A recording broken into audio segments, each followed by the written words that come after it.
never in doubt.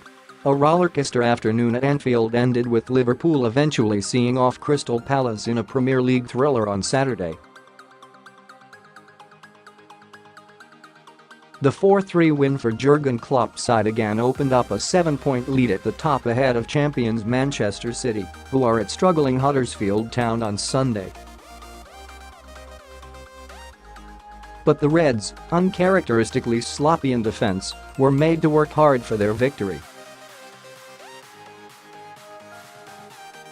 And Chris Bascombe of the Telegraph suspects he's seen it all before. "It was just like the old days at Anfield," he writes. The title bid of 2014, that is, rather than the glorious 70s and 80s.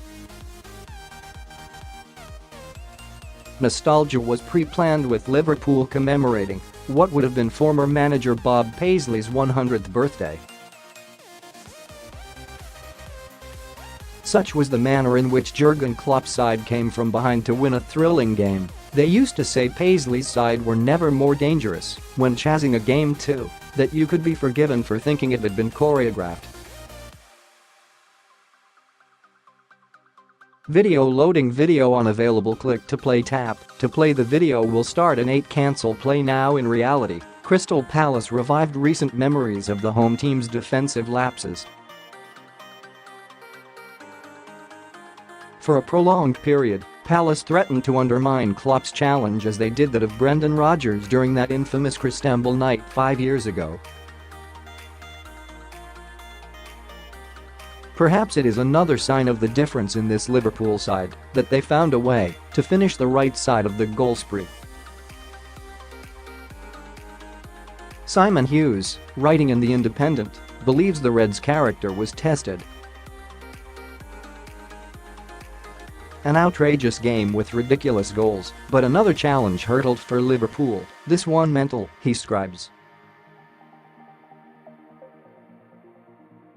They were behind to Crystal Palace, then they were ahead, and then the scores were level. They did not play particularly well, and at times, defended badly, but still, you could not claim they were not convincing victors. Roberto Firmino spent most of injury time playing as right back following James Milner's late red card. He was marking Wilfried Zaha, Palace's outstanding player, their greatest threat by a mile. All sorts of unusual things had happened, not least the goal that tilted the momentum Liverpool's way. A howler from Julian Speroni, who did his finest Jordan Pickford impression. To some degree, each of Liverpool's goals involved mishap and fortune. A favourable assessment would say this is what happens where there is incessant pressure, causing opponents to yield. Rob Draper of the Mail couldn't help but notice what went on after the final whistle. Video loading video unavailable click to play tap. To play the video will start an 8 cancel play now. Everyone knew the significance, he says. Jurgen Klopp was on the pitch and fist pumping towards the cop as they roared approval. Some used to mock him for over-celebrating games. Not now. This was another vital step towards something potentially magnificent.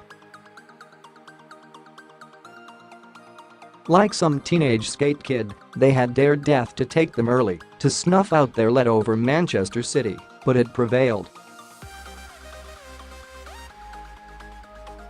They win 3 points, same as if it had been a mundane 2-0. Yet it felt so much more. However, Paul Wilson of The Guardian wasn't impressed. The good news for Manchester City is that Liverpool suddenly look quite vulnerable, he opines. They conceded 3 goals here and ended up with 10 men after James Milner had, almost inevitably, picked up a second yellow card for another foul on Wilfried Zaha. Follow all the reaction to Liverpool's win. And the latest transfer news here, the bad news is that they are still winning, even in adverse circumstances, and have reopened a 7-point gap. Judging by the roar from the Kop that greeted Jurgen Klopp's fist-pumping salute at the end, Liverpool might just feel they have dodged a bullet.